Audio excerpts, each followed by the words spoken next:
আসসালামু আলাইকুম। Hello viewers, স্ক্রিনে আপনারা যেই ভিডিওটি এখন দেখছেন এটি লস অ্যাঞ্জেলেসের অনেক আগের একটা ভিডিও। তো এই ভিডিওটাতে আপনারা দেখতে পাচ্ছেন যে এই শহরটা কত সুন্দর, নিট অ্যান্ড ক্লিন, দিনের ওয়েদার রাতের ওয়েদার কতটা সুন্দর ছিল। তো আপনাদেরকে এই দৃশ্যটা দেখানোর একটাই রিজন যে আপনারা দেখবেন সামনে আমি আরেকটা ভিডিওতে যখন আসবে আপনারা দেখবেন যে ওই শহরটা এত সুন্দর একটা শহর, এত পরিকল্পিত একটা শহর, যেখানে ধরেন মানুষ যাওয়ার জন্য তারা স্বপ্ন দেখে। যারা ইয়াং ছেলেপেলে আছে, ইয়াং জেনারেশন যারা আছে, ওরা ওইখানে যাওয়ার জন্য স্বপ্ন দেখে। তো আসলে আমি এই বিষয়টা নিয়ে কথা বলতে চাচ্ছি এই জন্য যে আমি ফেসবুক প্লাস ইউটিউব বা সোশ্যাল মিডিয়াতে যে ধরনের পোস্ট অনেকে পোস্ট করতেছে, অনেক ভিডিও দেখতেছি। আসলে এটা নিঃসন্দেহে যে এখন ক্যালিফোর্নিয়াতে লস অ্যাঞ্জেলেসে যেই দাবানলগুলো চলতেছে, নিঃসন্দেহে এটা আল্লাহর তরফ থেকে একটা গজব।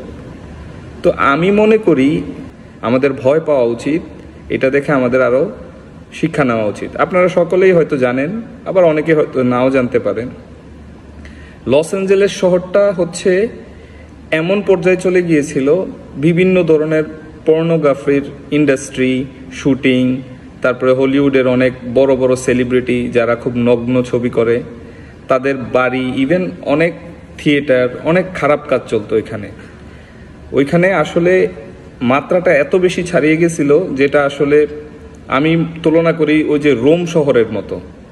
রোম শহরের সম্পর্কে হয়তো আপনারা সবাই হয়তো জানেন, না জানলে পরবর্তীতে আমি আরেকটা ভিডিও বানাবো। এই ভিডিওটাতে দেখবেন পুড়ে যাওয়ার আগে শহরটা কেমন ছিল, আর এখন দেখেন কি অবস্থায় আছে।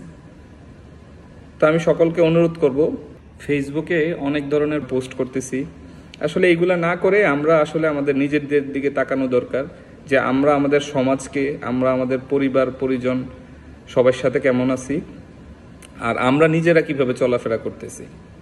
আল্লাহকে ভয় করে আমার মতে আমরা এর থেকে শিক্ষা নেওয়া উচিত যে আমরা এমন ধরনের কোনো পাপাচার করব না যেটাতে আল্লাহ অসন্তুষ্ট হয়ে আল্লাহ এমন ধরনের গজব আমাদের উপরে দিবেন। সো আজকে এই পর্যন্তই, সবাই ভালো থাকবেন। পরে অন্য কোনো ভিডিওতে কথা হচ্ছে। আসসালামু আলাইকুম।